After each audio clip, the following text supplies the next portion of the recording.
সারা দেশে ক্রমেই যেন রাজত্ব গেড়ে বসতে শুরু করেছে বিষধর সাপ রাসেল ভাইপার।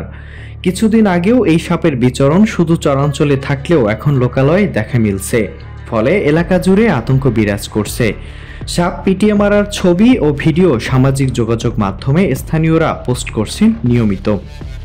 এটির কামড়ে বেশ কিছু প্রাণহানির ঘটনায় আতঙ্ক আরও ছড়াচ্ছে। এদেশের মানুষের কাছে এটি চন্দ্রবোরা বা উলুবোরা নামেই বেশি পরিচিত। বরেন্দ্র এলাকা ছেড়ে বরিশাল, পটুয়াখালী, চাঁদপুর, দিনাজপুর, মাদারীপুর ও ফরিদপুর এমনকি ঢাকার আশপাশেও সন্ধান পাওয়া গেছে রাসেল ভাইপারের।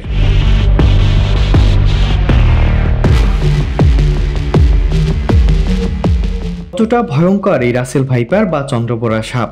কামড় দিলেই কি মৃত্যু নিশ্চিত? বাংলাদেশে অল্প যে কয়েকটি সাপ অত্যন্ত বিষধর, তার মধ্যে রাসেল ভাইপার অন্যতম। বিশেষ করে ভারতীয় উপমহাদেশে এ সাপ বেশি দেখা যায় এবং এটি ভারতের সবচেয়ে বড় 4টি সাপের মধ্যে একটি। রাসেল ভাইপার সাপের দেহ মোটাসোটা, লেজ ছোট ও সরু হয়ে থাকে, মাথা চ্যাপ্টা ত্রিকোণাকার, মাথার তুলনায় ঘাড় অনেকটাই সরু। শরীরের রং বাদামি, হলদে বাদামি অর্থাৎ কাঠ রঙের হওয়ায় শুকনো পাতার মধ্যে এই সাপ নিজেকে লুকিয়ে রাখতে পারে সহসাই। সাপটির জিহ্বার রং বাদামি বা কালো। সারা গায়ে স্পষ্ট বড় গাঢ় বাদামি লাল গোলাপ দাগ থাকে। এই দাগগুলোর মাথা ছুচালো। সাধারণত সব ধরনের সাপ মানুষকে এড়িয়ে চলে, কিন্তু রাসেল ভাইপারের স্বভাব ঠিক উল্টো। নিজেদেরকে বিপন্ন মনে করে আক্রমণ করে। বিষধর সাপ হিসেবে পৃথিবীতে চন্দ্রবোরার অবস্থান 5ম, তবে হিংস্রতা আর কামড়ের দিক থেকে সবার উপরে।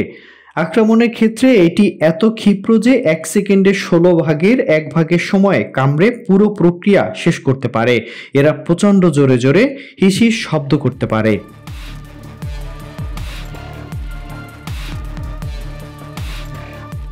বিশ্ব স্বাস্থ্য সংস্থার প্রতিবেদন অনুযায়ী বাংলাদেশে প্রতি বছর অন্তত 5,80,000 মানুষ সাপের কামড়ের শিকার হন এবং এদের মধ্যে 6,000 মানুষ মারা যান। আর গত 1 মাসেই দেশের উত্তর থেকে দক্ষিণ এমনকি মধ্য অঞ্চলের জেলাগুলোতে বেশ কিছু প্রাণহানির ঘটনায় বিষধর এ সাপ নিয়ে দেশে এখন চরম আতঙ্ক ছড়াচ্ছে। দ্রুত রাসেল ভাইপার নিধন করা না গেলে জীব প্রকৃতির জন্য হুমকি হবে এই সাপ। Miran Ahmed, SA TV digital.